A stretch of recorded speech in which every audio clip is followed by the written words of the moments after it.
How to download and install Microsoft Project for free.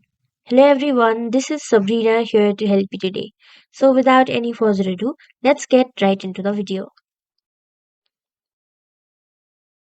So first, open your preferred browser and then search for Microsoft Project free download.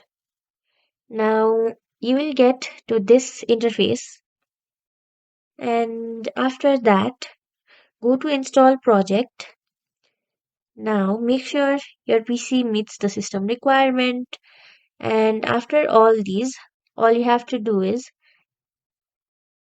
go to the download link, find it in other websites if not found in this support center.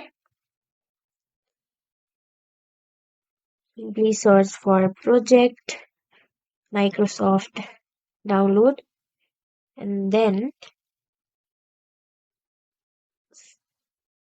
after downloading the file, simply install it into your device. And that's it. Thank you for watching this video.